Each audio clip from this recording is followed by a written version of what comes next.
What's up, everybody? Welcome back to the Tech Gaming Podcast. My name is Carlos. His name is Sean, and it's a new week, new news. But first, I want to say Happy Mother's Day to all the mothers out there watching. Happy Mother's Day. Happy Mother's Day to all the women, all the moms, even if you don't have actual kids, if you have pets, technically that counts. So, dog moms, cat moms, llama moms, happy Mother's Day to you. Yeah, sounds good. All inclusive. So we got a news episode for you guys. As always, we scoured the internet, picking out the best hot topics for anything tech and gaming in brodettes. So, first news topic for the day, we've got an announcement from Activision and Call of Duty. Looks like Modern Warfare 3 is going to be the next installment of Call of Duty, which is kind of weird because usually we get like a Treyarch or something else in between. But it looks like they're going straight to Modern Warfare 3. That was kind of a trending topic from these past few days. Me personally, I don't know how I feel about it, but Carlos, how do you feel about that coming out? I was kind of happy that they were going to skip a year and they were going to spend that time to actually work on one game. I think it was going to take them like 2 years to work on it. But seeing now that they're going back on that and just doing the game again like every year, it's kind of disappointing. The way that I see it, because they're not going to spend as much time as we want them to on a game to make it better. Yeah, I'm gonna be honest, man. Like, especially because we kind of talked about this before. We kind of talked about how like lackluster Modern Warfare 2 was. Like I said, that I didn't really care much for the campaign. I thought the campaign was pretty weak. We know that there's been issues still with the whole like Activision, like Microsoft acquisition thing that like completely just like fell through. Um, Up till now, it's just like I'm just so not impressed with anything Activision is doing with the Call of Duty franchise. Like they're gonna push Modern Warfare 3 out. It's just gonna be more of the same. Like we're gonna get like another version of Warzone yet again. Like they still haven't figured out how to fix the last two versions of Warzone. We're gonna get a third version of Warzone that's just gonna be like just another rinse repeats. I don't know if I have much hope left for this franchise up till now. I was kind of excited for another rotation for another game. I was kind of excited to see like Treyarch take the reins again, have something come out. Even Sledgehammer, like supposedly Sledgehammer is actually going to be working on this particular title, which is kind of weird. That they're not like specifically mentioning Infinity Ward. But I don't know, man.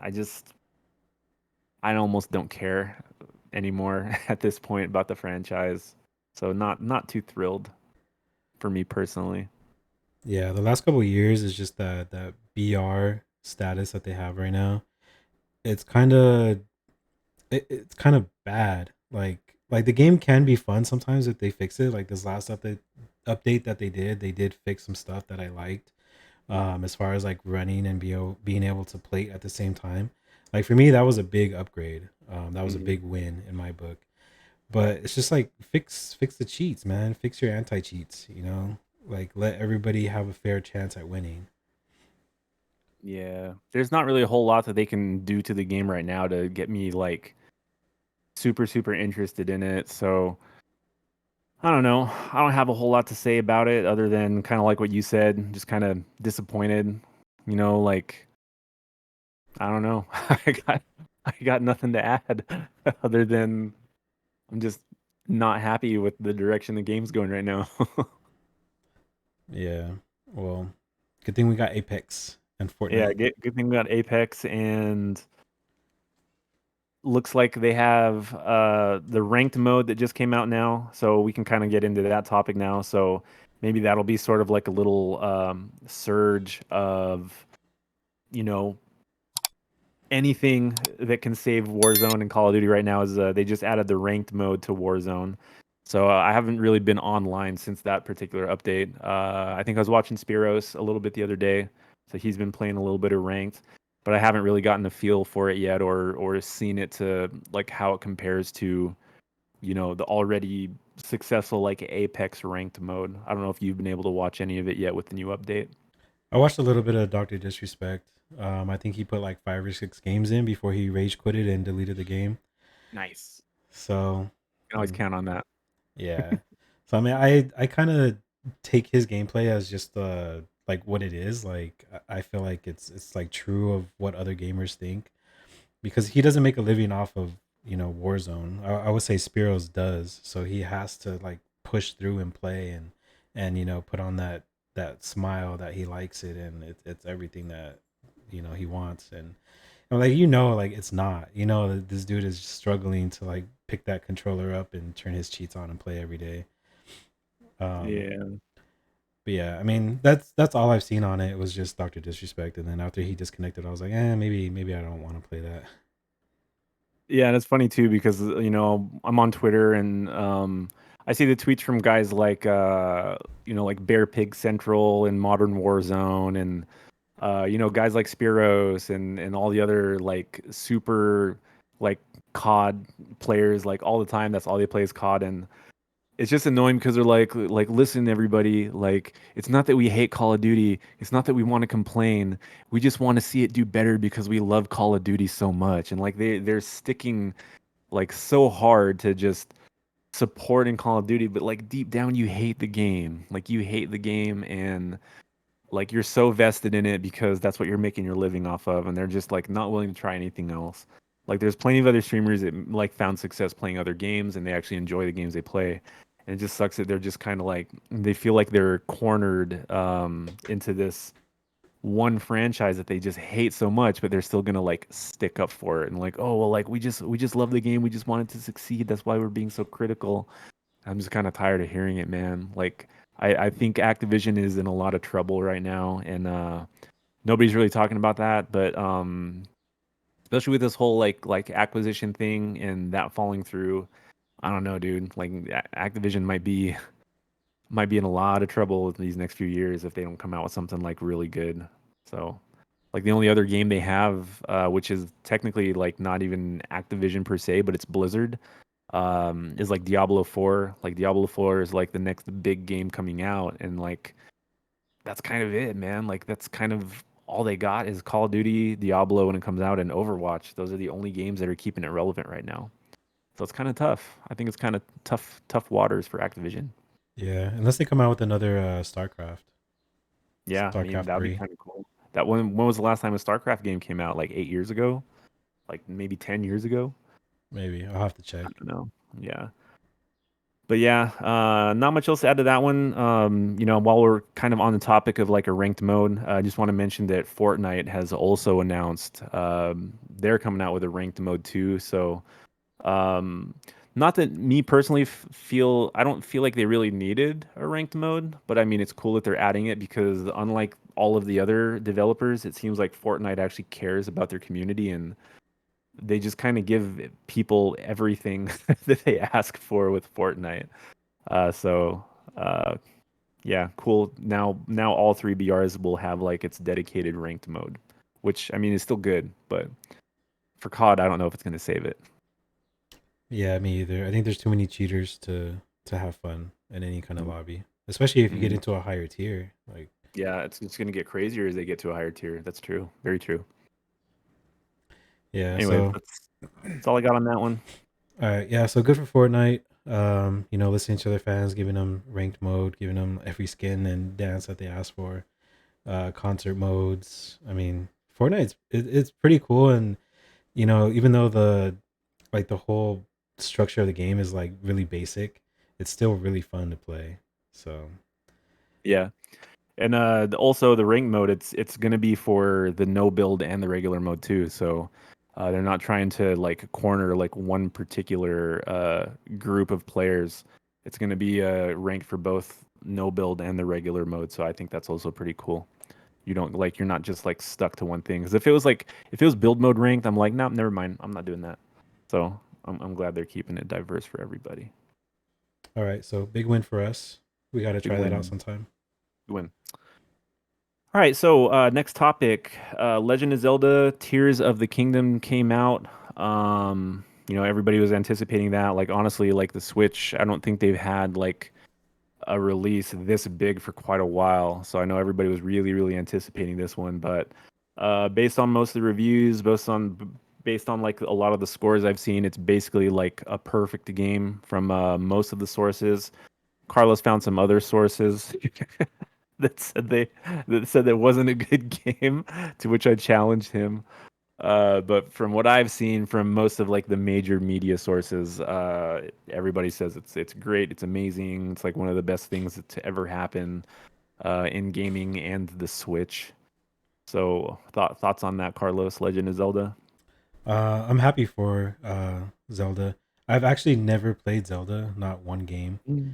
So it's kind of hard for me to understand the hype on it.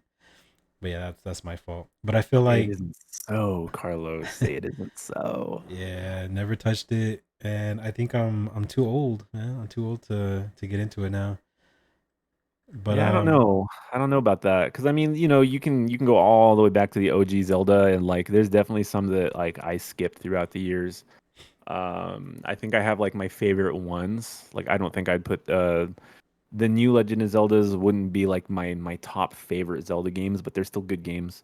So I don't know. Like, you played Pokemon, mm, not really. Well, the yeah, I Arceus or whatever. No, yeah, I did play that one, but that was the first one that I played since like Red and Blue. I mean, I'd say Zelda's better than that. I Well, mean, give it a yeah, try. yeah, I'm sure it's better than that. Maybe I'll get into it. But yeah, so the source that you were talking about wasn't actually like a real source. On Thursday, I got to work and I just logged into like Twitter, Mhm. and it was one of the first things that came up. It just had like all the major like IGN and like GameSpot and stuff like that, and then it had their scores after it, and it was like all of them were like 3 out of 10. One of them gave it like 1 out of 10 or like 1 out of 5. And I was Mm. like, damn, is the game really that bad, or is it like, are we experiencing like more like glitches and stuff like that? And I didn't really look into it. I was just like, oh, okay, like I'll look into it later. And then on Friday, I hit you up, and that's when I told you. I was like, oh yeah, it looks like it's doing pretty bad. And then I think you sent me a picture saying like it was all good. Like all the ones that I had mentioned, like they all had like 9s out of 10s, 10s out of 10s, and I was like, oh shit, yeah. And I Yeah. did try to go back and look for that picture, and I couldn't find it. Somebody got flagged. It's like, this is slander. You got to get this off the internet right now. Yeah, probably that's what it was. Yeah, I mean, I'm in the same boat. Like, I'm glad it's doing good. Like, I did play the last one. The last one was very enjoyable. I mean, definitely like knowing the kind of games that like you play. I know that open world RPGs aren't exactly your thing, and I get that. But from what I played, the first one, I liked it. I'm sure I'll like this one too. Um, from what I do understand, though, is apparently it's become a normal thing where like you have like the critic scores and you have like the user scores. But apparently on like Metacritic, it's normal for people to get on Metacritic now and just completely like troll and slam games regardless of whether or not they're good. I guess that's like a new thing. So if you check Metacritic, I think Legend of Zelda is at like a 96 or something from the critics, and then it's like a 52 or something from the user scores, because I guess we're in a generation now where people just get on there and just completely like trash a game even though they've never played it or don't have like any say whatsoever in the quality of it. So that's a new thing to look forward to. Um, but then going back to just specifically Zelda, like my other note on here was just the Switch in general. So I mean, we're kind of at, in my opinion, the end of life cycle for the Switch. They've kind of been teasing like a Switch 2 or a Switch Pro or something for the last like couple years. But apparently, this Zelda on this generation of Switch runs really well. It runs almost better than the previous Legend of Zelda. So it was being kind of compared to like the whole like Benjamin Button thing. Like, we have an older generation of Switch, but it seems like the games are able to run better on it. And I thought that was kind of interesting to hear. Yeah, that is interesting. Which I think is pretty good because I think they could still squeeze out maybe like a couple more years out of it if they're still using the same technology for newer games. Mm. I don't know what kind of games that they would come out with. Maybe some like more Mario, some more Pokemon. Like how long did it take them to make like a new Zelda game? I think it's like what 4 years ish. I feel like it's been about five, almost 5 years now since we've actually had the last Zelda. Um, I think, I mean, like with a grain of salt, like they're still able to produce good quality games. But from what I understand, later on this year, they're gonna have Hogwarts Legacy supposedly run on the Switch. So we'll see, like how much lifespan it really has when it's being like pushed for like open, like third party AAA games. First party studios is always different story versus third party. Like third party, you're kind of just like um you're kind of like limited by like the engine that those games use. First party, you can kind of like tweak and optimize like whatever console it's for. So that'll be kind of interesting to see what happens when Hogwarts comes out on the Switch, if it really does have that lifespan that everybody's kind of expressed. Yeah, so maybe that might be the game that persuades Nintendo to come out with a newer system faster and better. Or it'll just break the Switch in general. Yeah, I mean if that happens, you know Nintendo's gonna come out with something new. Yeah, for sure, for sure. All right, that's all I got on that one, Carlos. You got anything to add? Legend of Zelda.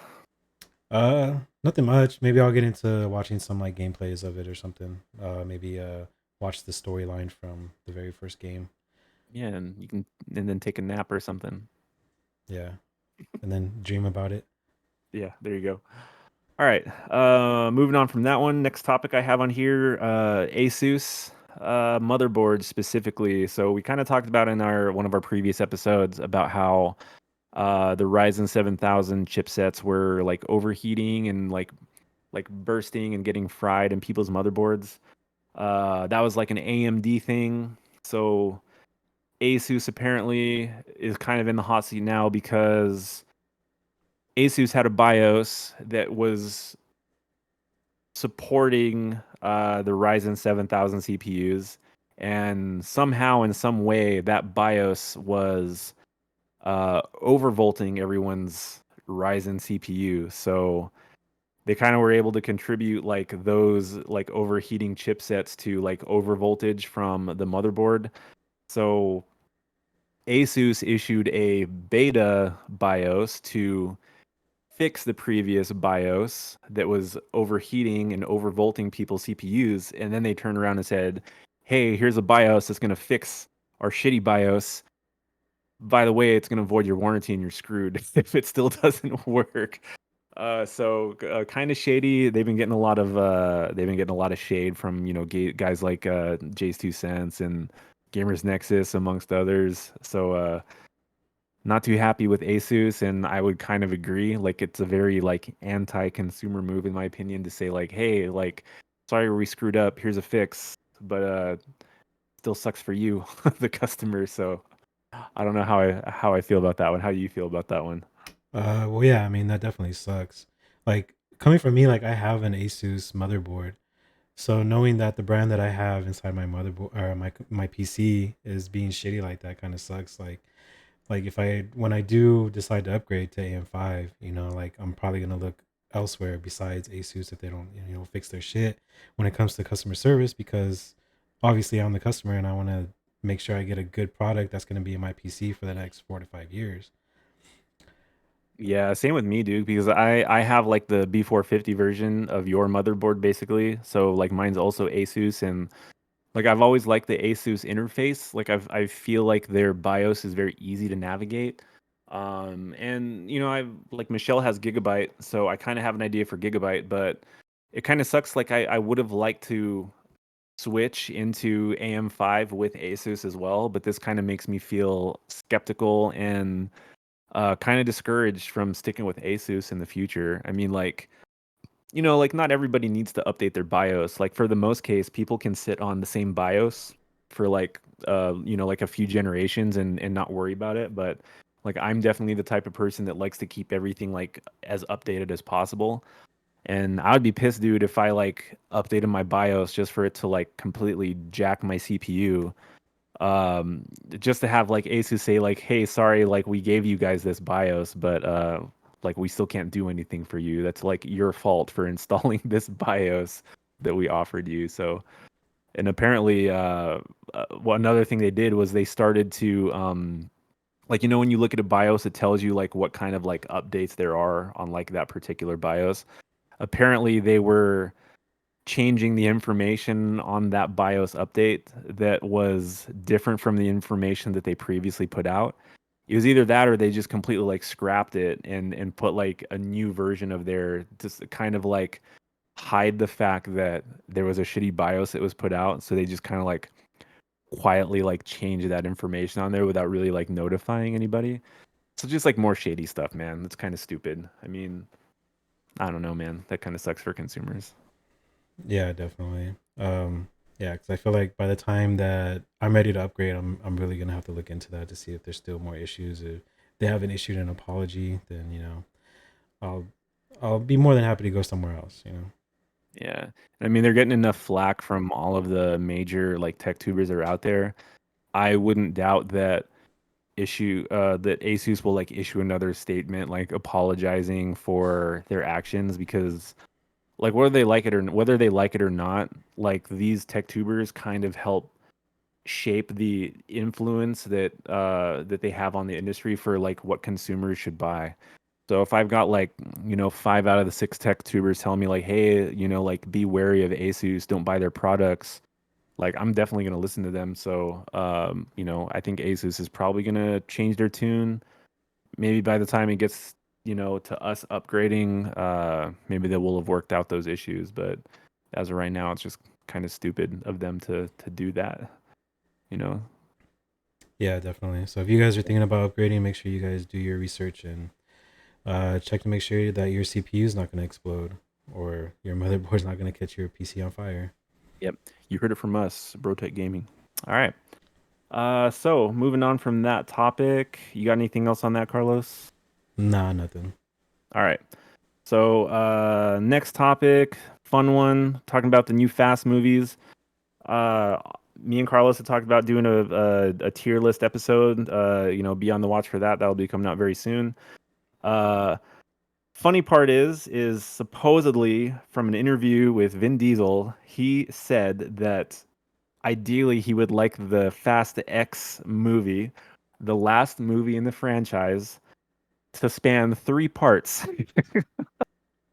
Instead of just one movie, we're gonna have a Fast X Part 1, Part 2, and a Part 3. So technically we're still getting 3 more movies instead of just this last Fast X movie, which I am absolutely not surprised. Like, I am not surprised that they're already talking about that being a possibility. I just thought that was like a funny topic to bring up. So I want to know what you have to say about it or what you think about it. Honestly, man, when it comes to this series of movies, like anything goes. There's no ceiling to this series. Like anything can happen. Like obviously Dude, they already went to space. They fought against a submarine on ice. They flew in between buildings. Like there's nothing that these people can't do. So they I haven't fought dinosaurs yet. I'm looking forward to that. Like a Jurassic Park, Fast and Furious, crossover. We're gonna have Chris Pratt come out, Time travel. with his how he controls the Velociraptors with his hand. I know, man. I mean, that's all part of Universal, right? So I'm surprised they don't have like a shared universe yet, like Vin Diesel and the rest of like the Toretto crew haven't found some kind of like interdimensional gateway that meshes the entire like Universal shared world. So they'll have like Jurassic Park meets like the Wolfman meets Dracula meets King Kong. Like, oh man, but yeah. I just the franchise can't get any more ridiculous. It's just they're just gonna like amp it up with every episode. So I don't know. I guess if they're gonna go all out, they're gonna go out with a bang. That's for sure. I Dude, just can you imagine Vin Diesel racing a T Rex a quarter mile? I can, I totally can. And then there's gonna be like a bad guy in there that learns how to control the dinosaurs, and he's gonna strap like a rocket to a dinosaur's back with nos. So he's gonna be like riding him and just like like hit the nos, and then the T Rex is just gonna like fly through the air, like just And then you get the POV and it's all blurry. yeah. And then like Hobbs, not Hobbs, but Shaw from like the last three movies, like Jason Statham, like he'll end up fighting like the Meg in one of the movies because they'll somehow figure out how to bring like the Meg like freaking shark into it that can go up against the Tyrannosaurus Rex. So anything goes. I'm finally at a point in the franchise where whatever they do, I'm just like accepting it. It doesn't matter how stupid it is. Like, you know what? Like if you're gonna do it, then just do it. This is the Fast and Furious. Like nothing makes sense anymore. Like it's basically like its own satire at this point. Yeah, I mean, you know, every movie's gonna be bigger than the last one, and then that last movie, the part 13 or 14, because well, 10, 11, 12, part 12, I guess. I don't know. I guess it'll be part 12. And I'm sure they're still gonna have a spin-off somewhere in between. Like we'll still get three movies and there will be another spin-off in between there somewhere. Yeah, I So really hope The Rock doesn't come out in it anymore. the one of the other rumors was that he was gonna be in it again. Like they're still gonna have like Hobbs come back in some form or fashion because they gotta get like everybody together for one movie, you know? I could see him coming back if he has his own scenes. Like if he doesn't interact with Vin Diesel, then I can see that happening. Yeah, I mean it's global, so he'll have his own like international espionage thing that he's dealing with on his end, while Vin Diesel deals with the crap on his end. So I mean, it is what it is. yeah, anything goes, man. Anything goes. So yeah, looking forward to that. Three more Fast and Furious movies, despite it being like the last movie. So stay tuned here on the Brote Gaming channel when we talk about all of those movies when they come out. So Yeah, it's gonna we'll be have to fun. update our tier list. I'm ready for it. Yeah, so ready for it. And that was the last topic I had in my notes, Carlos. Is there anything you want to add? Any other like pieces of information or like news feeds that you picked up on over the week? There was one. I guess Corsair added Courage JD to their sponsorship thingy, whatever it is. And so yeah, so it was like some random post that I got on Instagram. Like I think I follow Corsair maybe. And then I see his face come up on my feed. I'm like, what the fuck is this doing on my fucking feed? So I go to read it, and it was like, yeah. Hold on, let me bring it up so I can. So it says Corsair, another content powerhouse joins the Corsair family. Welcome aboard, Courage. And so I wrote on there, fail, and then I got like 7 or 8 likes on there. And even if you go through the whole comment like list, it's just either they love him or they hate him. There's no like, oh, like good job Corsair, like he's cool, I guess. It's like no, Yeah, it's just why do you guys have this dude on here? Or you have other dudes that are like, oh, he looks like a UFC fighter with like a heart. I'm like, okay. yeah. It's funny though because like me, I like my scuff. I like my scuff products. Like I got my scuff controllers right here. Uh, Ever since they switched companies, because basically like Corsair bought Scuff, like they own Scuff now. Um, like I feel like Scuff controllers are kind of just everywhere now, and not only that, but they're just kind of like giving anybody a Scuff controller. Like it used to be like a big deal, like when Scuff gave somebody a design. It was like like a really really like prestigious like content creator, or it was like a pro team, like they were like the known pros like Team Optic, like Team Phase, like New York Subliners, whatever. But now that like Corsair owns it, they're just kind of like dishing out like contracts to like anybody now. And like I don't even know what like I don't know, man. Like, is Courage gonna come out with a design for a Scuff controller? Like, what's that gonna look like? Are people actually gonna care about like a Courage like Scuff design? Like, I don't even know. I don't even know what his logo looks like. Well, I mean his I don't, diehard fans will. I don't even know who those are. Where's the diehard fans? There's I like thought it was 2,000 kind of of like. them. I thought it was more of like a do they laugh like with him or do they laugh at him kind of a fan base, and I don't know that people really like him that much. Yeah, I thought it was a bad business deal because he's already Yeah. doing that Project V, which I don't think he's gonna help in any way, like Mhm. with that one. And now he's doing Corsair. Um, I think somebody had commented on that same post saying that he only averages like 2K viewers, which like for a big name like him is not that much. Yeah, because I've definitely seen people like on Twitch. I've seen people on Twitch that have like way more views than that, that have even, I guess you could say, less of an impact than Courage does. And like I don't know how to quantify it because viewership on Twitch versus viewership on like Facebook versus viewership on YouTube. Like I don't know how like each of those numbers really like like quantify how successful they are in terms of just like viewership and earnings, like but to me it feels like less than 2000 or like around 2000 is not really like all that much for somebody that's like his size. Like I see more viewership on Twitch that have like less of a following. Like I think that says a lot too. Like when you have like so many like millions of subscribers, but you only have like such a fraction of that that actually watches your live stream, versus somebody that has like say like 40,000, like followers or subscribers on like Twitch, but you get more than like half of them that'll actually tune into your stream when you're actually streaming. Like I think that says a lot more than like the other. So that's my take. Yeah, I'll keep definitely. my two viewers though on my Twitch stream. So Yeah, because I mean, if you look at like Tim the Tap Man, the dude has like millions of followers on YouTube, but you see his viewers, and it's always between like 10, 20, 25. It's always way up there. So I mean, he's doing something right. He's and the dude's like he's entertaining to watch. I think that's the main focus. mm. Courage is just he's annoying, man. Like I don't know what it is. It's just it's annoying.